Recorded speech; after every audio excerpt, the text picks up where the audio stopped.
We're all obsessed about, 80% of our obsession is about what? Food. Earlier it used to be tasty food. Now it is healthy food. And each one is on a special diet. The other day, healthy and tasty. The other day someone invited me to dinner and some other guests were there. And I noticed each one had a special diet. One was gluten-free, the other was vegan, third was, what is that, something else. So why so much obsession about food? There was an 85-year-old woman who went to a doctor and she was afraid that her cholesterol levels were slightly high. The doctor told her, Auntie, he was a young doctor. So he said, Auntie, whatever has kept you healthy for 85 years, please continue the same diet. No reason to change. So this obsession, I'm not saying you should not eat healthy. I also eat healthy food. But that obsession, as long as you are functioning at the physical level, there's drudgery, there's boredom, there's monotony. It's like if you were to look at yourself in a mirror 24 hours a day, would you not get bored? However much you like to preen before the mirror. Mentally, what you're doing is just that, looking at yourself all the time. It's drudgery. On the other hand, move to emotional motivation. How wonderful that is. There's an illiterate lady who works as a maid in people's homes in Mumbai. When her son got high fever, was unwell for a couple of days, she took him to the hospital. And in hospitals sometimes we have these junior doctors. So the guy couldn't diagnose properly. And she had to take him back again to hospital a second time. Again the doctor said, no, it's not malaria. She said, it is malaria. How did she know?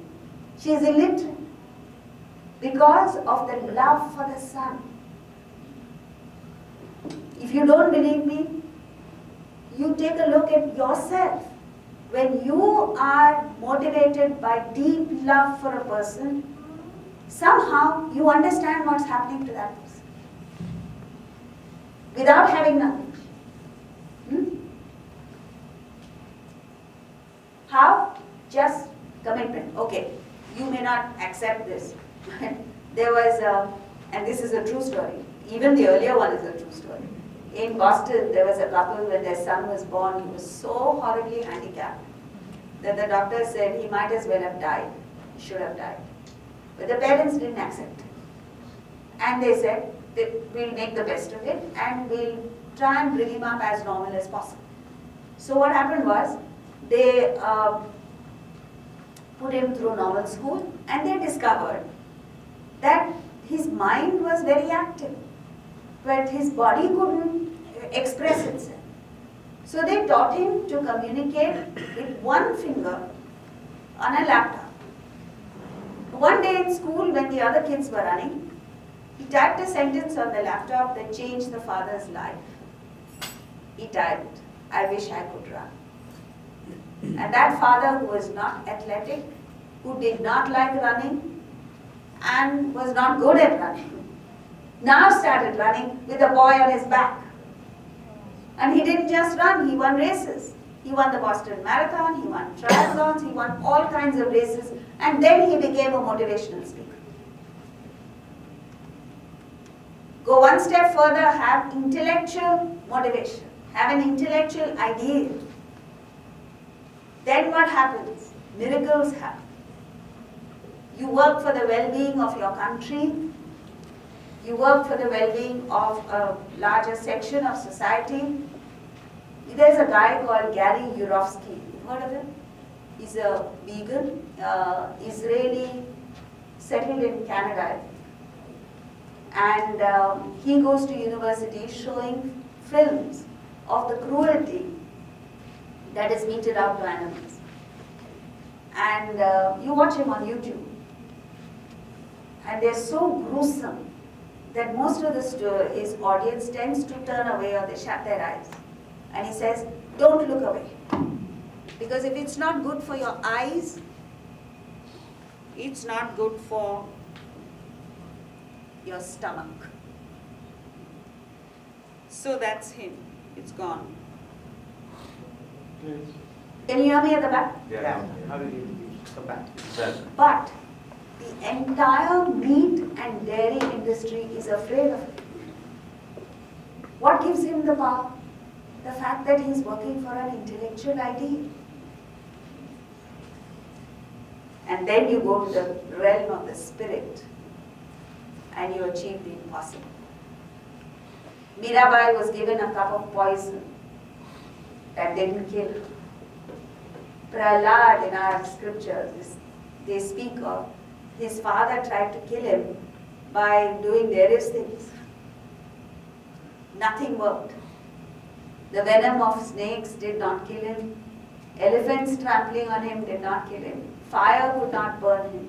Now this sounds impossible, but when you start applying it in your life, then you understand the power of the statement.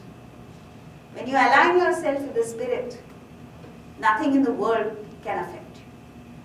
And you become powerful. And a spiritual leader is the most powerful leader. So, trait number 8, oneness. All of us are steeped in feelings of separateness. Isn't that so? You feel different from everyone else. And the more separate you feel, the more insecure you are. You feel threatened by people and you lash out at them, not understanding that they are really not your enemies. The truth is, there are no enemies outside. All your enemies are inside you. And you need to tackle them, not externally.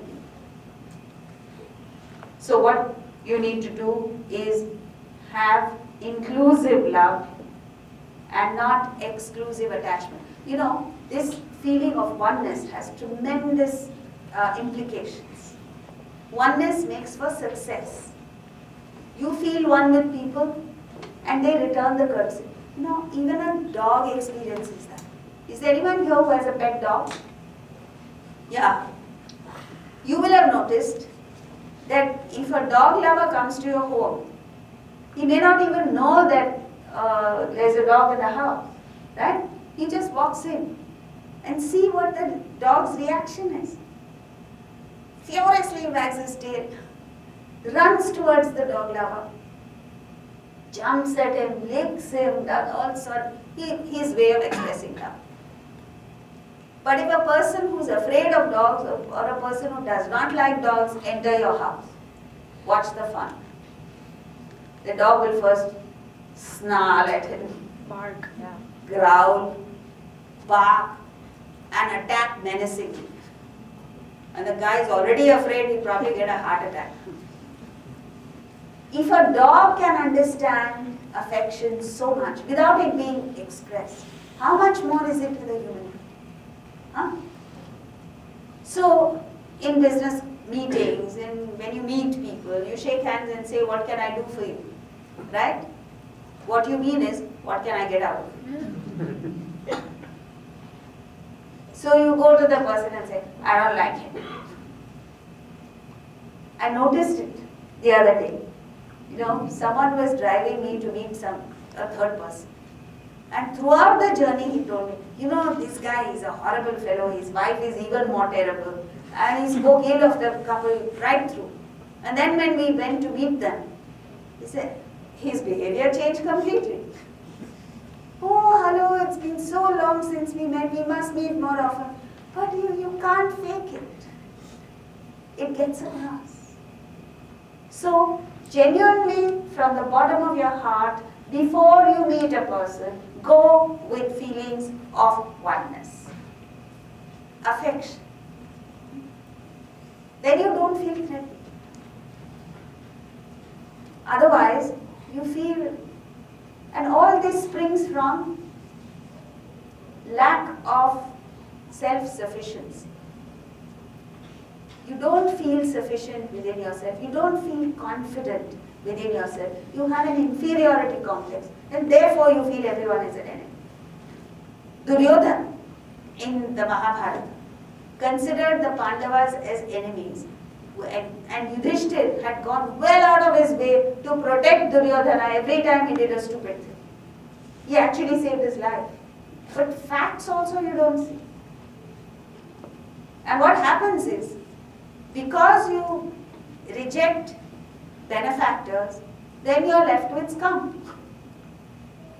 So you're left with enemies. People who do you harm. Trait number 9, objectivity. Objectivity is the capacity to be in it, yet out of it. It's like an actor playing a role. Have you seen a brilliant actor play a role? Like Amir Khan. You see Bollywood movies? I guess. Yeah. Huh? No. Yeah. Sorry? You're A talking lot. about a very old movie. Okay. I don't watch movies, so you have to give me an example. Who do you consider an outstanding actor? Meryl? That is also old. Okay, never mind. Take a brilliant actor. He could be 30 years old, and there are times when he plays the role of an 80-year-old. Yeah, okay. And there are times when, like Amir Khan in Three Idiots, he was in his 40s, he played the role of a teenager. So, a brilliant actor is one who gets under the skin of the role, studies the role carefully, experiences what that role is, and plays that role brilliantly.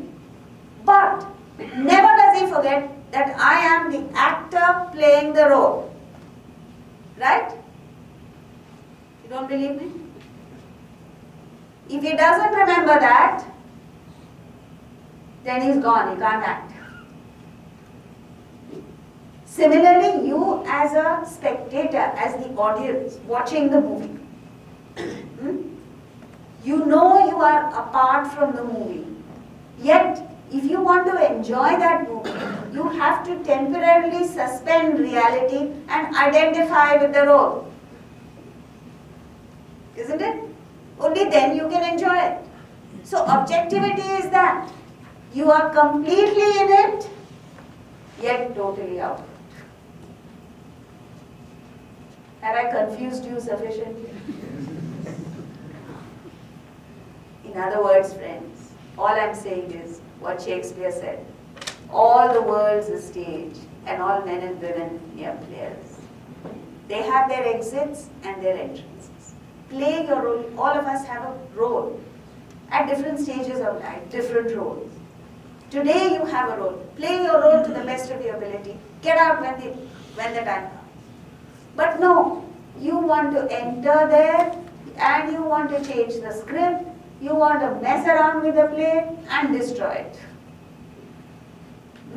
Have you seen children? Little kids who are made to perform. So they practice, they rehearse for their parents. And they are on stage. And the parents are all sitting there. And this girl has practiced her role perfectly. She's done a beautiful job. But when the main day comes, she enters the stage, she forgets her role because she's looking at where are my parents. And then the teacher has to come and escort her off stage. We are like that. So, the opposite of objectivity is involvement. Not only are we involved in our lives, we unnecessarily interfere with other people's lives. Like, the neighbor can't get along with her husband, so I go and interfere. Leave them alone. That's not your role. So, things like that, objectivity. Like an actor playing a role. And then there is constant entertainment. Like you are constantly entertained irrespective of which movie you're watching or which serial you're watching on TV. What is the secret of entertainment? That you are apart from it. So as long as you understand that you are someone else playing a role, you are the actor playing the role, you will always be entertained in that. Trait number 10, Sattva, purity. This is Vedanta's most valuable contribution to society, to the world. And that is, there are 3 grades of thought. Have you heard this term, Sattva? So the 3 grades are Sattva, Rajas, Tamas. Let's start with the lowest, Tamas, very easy to understand. It's the state of apathy, indifference, inactivity, no emotions. You're like asleep. That is no use. You're physically inactive, mentally switched off. Then comes Rajas. Rajas is the state of passion. You are desire driven, you want things, you want more and more, you're full of desires, and these desires prompt you to incessant activity, restless activity. You achieve some element of success, but because your mind is agitated, you commit mistakes and you fail. Purity, Sattva, is the state where, because you're working for a higher ideal, for a larger purpose, cause, you are free from lower self-centered desires. And that calmness of mind enables you to perform perfect action. So let's see what happens in purity. Sattva, your mind is calm, your intellect is creative, original thinking, you're contemplative, and all this comes from unselfishness. And when you are in Sattva, what happens? Your perception is sharp. You're able to pick things up, see things before they actually happen. You know, like there was a guy in Australia who, in the 70s, I think, he realized that the fashion, the trend was moving towards jeans. So he started an industry or a business of selling jeans, and he was very prosperous, became a millionaire. But when the trend moved to khakis, he lost out. Jeans came back, but that's a different matter. And then he had to sell his stores and everything. So whether you're in business or an engineer or a doctor or whatever, lawyer, you should have that perception, sharp perception. And that comes with a calm mind. Then actions become brilliant. Emotions detached. Detached means, the definition of detachment is love minus selfishness. We all claim to have love, right? But our love is polluted by selfishness. Therefore, the selfishness translates as expectations. Whoever you love, in fact, the irony is the person you love most, you have most expectations from that person. Parents have high expectations of their children. Spouses, of course. Bosses have expectations of employees. Employees have expectations of organizations, so on and so forth. So detachment doesn't mean drop the love. Detachment simply means drop the selfishness. Then you have wonderful relationships. Thoughts, thinking is clear, and therefore actions brilliant. Trait number 11, happiness. Unless you are happy, content within yourself, you can never be a leader. Because if you are discontent and unhappy, you are scrambling to reach happiness yourself. Then what are you going to contribute to others? You look at us, most of us are in a constant state of unhappiness, discontent. We suffer from what I call as the JATC syndrome. What is that? Happiness seems to be just around the corner. There was a young man. How much time do we have? Okay. There was a young man who had everything going. He was good looking, he was rich, he had a good business. Everything was perfect, he was in good health. The only thing was he wasn't married. And his mother, who was a widow, kept telling him, "Arey beta, please get married. I want to see my grandchildren before I die." This is the famous Bollywood line that every old woman gives.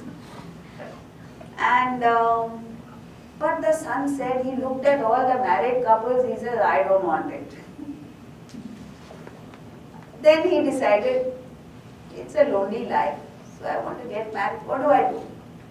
And then he thought, brilliant, let me go to God. Because if God selects a girl for me, she's got to be perfect. So he decided to go to God in heaven. Now don't ask me where he is, I haven't reached there yet. So off he trudged. God looked at him and said, "Oh, how come you thought of me suddenly?" And the guy, "What can I do for you?" God said. So he very sheepishly said, "God, you've given me everything. I just need one thing." And what is that? I am single, I'm not married. I need a wife. So God said, "You've come this long way to meet me. Are you sure that's the only thing you want?" He said, "Yes, you've given me everything." Then God insisted, "No, sit, wait, think about it. And if there's anything else you want, I'll be happy to give you, grant anything." So he sat and thought very seriously, but he could not think of anything beyond the wife. So he went back to God and said, "No, God, I'm pretty certain all I want is a wife." So he said, "Okay." He came back, and within a few days he met the most wonderful girl. And he knew this was God's choice. So got married. And they were both happy until 2 years passed, 4 years passed, 5 years passed. What was the problem? No child. The wife, very practical. Wives are usually practical. She tells the husband, very simple, go back to God. But he said, I feel ashamed to go to God. He asked me, what else do you want? And I said, nothing else. So she said, but God understands. God will forgive you. Go. And off he went. This time God said, Arey, you've come back so soon? He said, yeah.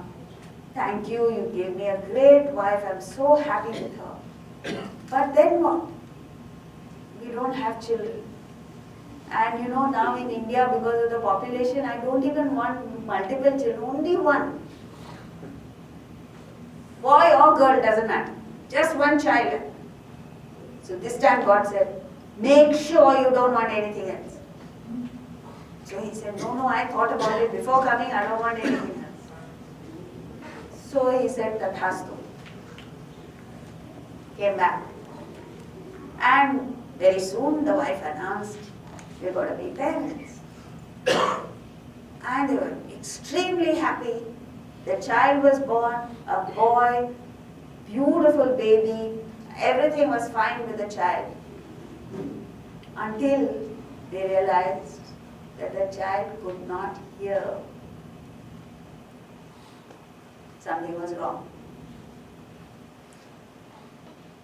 Now, the wife said, you've got to go back to God. And the guy said, this time, I'm not going. Not because I'm ashamed to go, not because I don't want our child to hear, but because I finally realized that I don't know what I want. It appears to be here, there, And the moment you get it, see, you have a strong desire, you fulfill it, you don't need to go to God, you sit there, fulfill it. The moment your desire is fulfilled, what happens? Next thing comes. And the next, and the next, and it goes on ad infinitum, never ending. And you're constantly running on a non-stop treadmill, having to run faster and faster for rewards that mean less and less until you collapse. You don't give up till you collapse. All you got to do is step off that treadmill. But you don't have the courage to do it. And you don't even know that that's the way. That's the problem. So, happiness is the one thing. You know, I've come here to the United States and I'm on a lecture tour for a month. And I'm giving, like today, 2 lectures a day, sometimes 3. It's a grueling tour. And you'll be surprised how many people want me to speak on just happiness. Why? That's what everybody wants. So, and the 12th is a bonus. I started by saying 11 traits. Now there's a 12th one. 12th one is walk the talk. Walk the talk means live the principles, live your ideals, live your convictions, and don't sermonize. This is particularly true for children. You know what happens? Parents are constantly saying, do this, don't do this, do this, don't do this. You don't realize your kids are actually not even listening to you.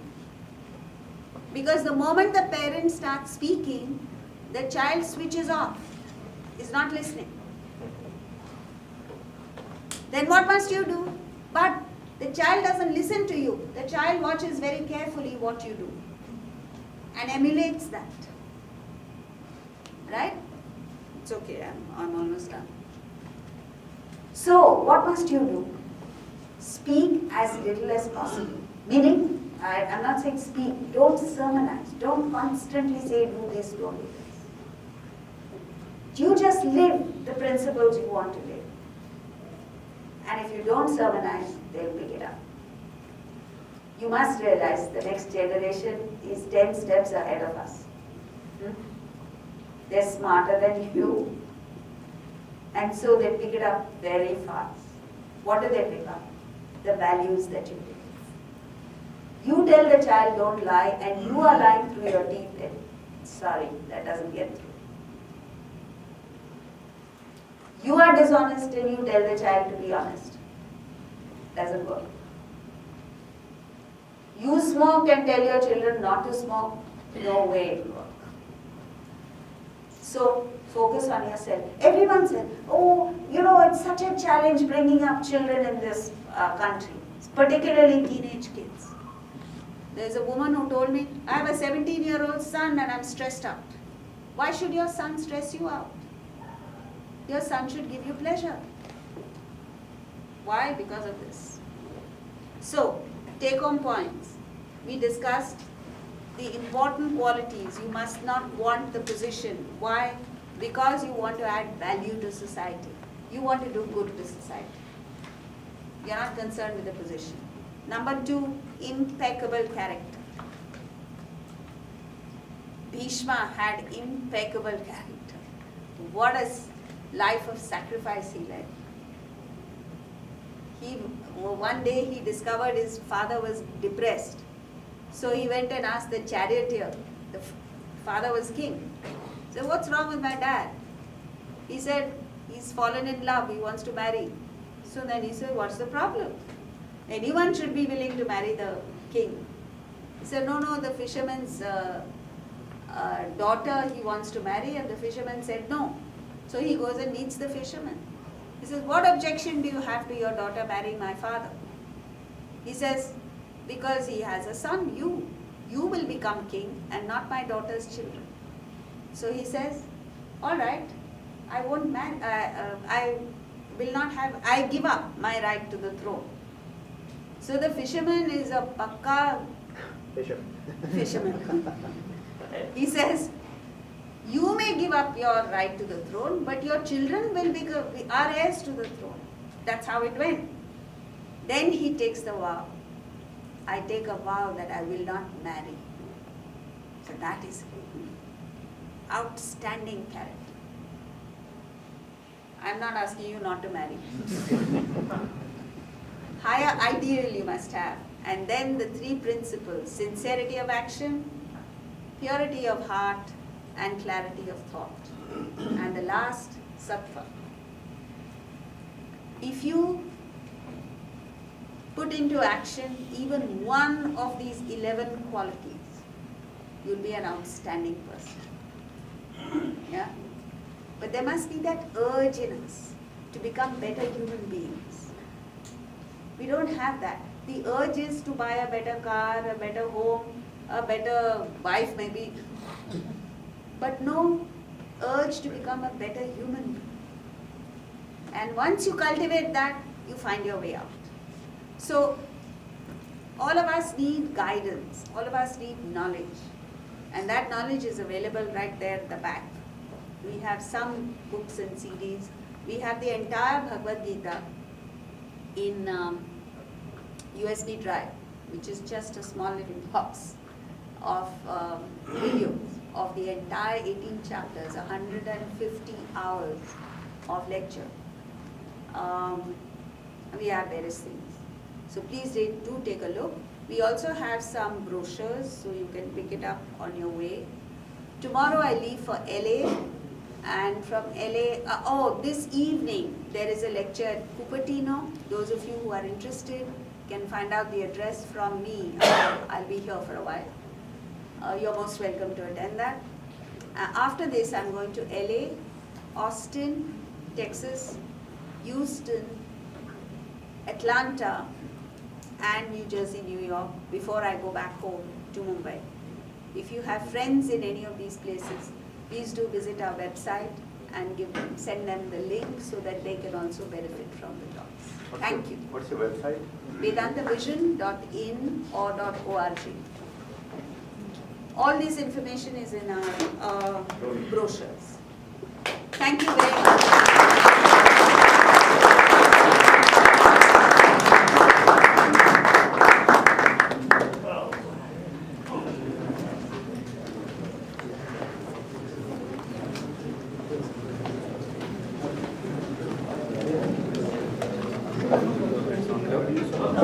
Yeah, so I will give Girish Navalgunkar to give a vote of thanks. I also initially failed to acknowledge Annie Blvd. She is a renowned lawyer here. Just to remind that after this, those who are interested to work on the immigration issue, please contact Tapish. Tapish, can you please stand up? Yeah, Tapish is over there, and Vasu Jain next to him, and Rajkumar. Yeah, so three of them, so they will be leading the efforts. We are also going to have in next month additional programs related to hackathon and what we can contribute back to India's development. So those who would be interested, please contact them. Thank you.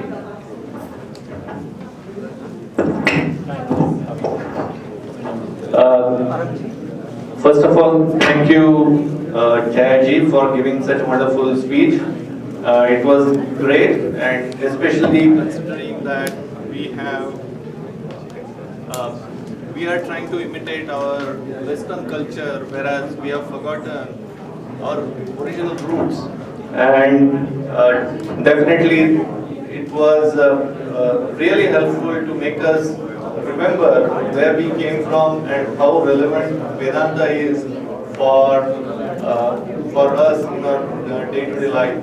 So the examples you gave were really wonderful, and thanks to all the audience who came here on the Saturday afternoon and is here with us. Thank you.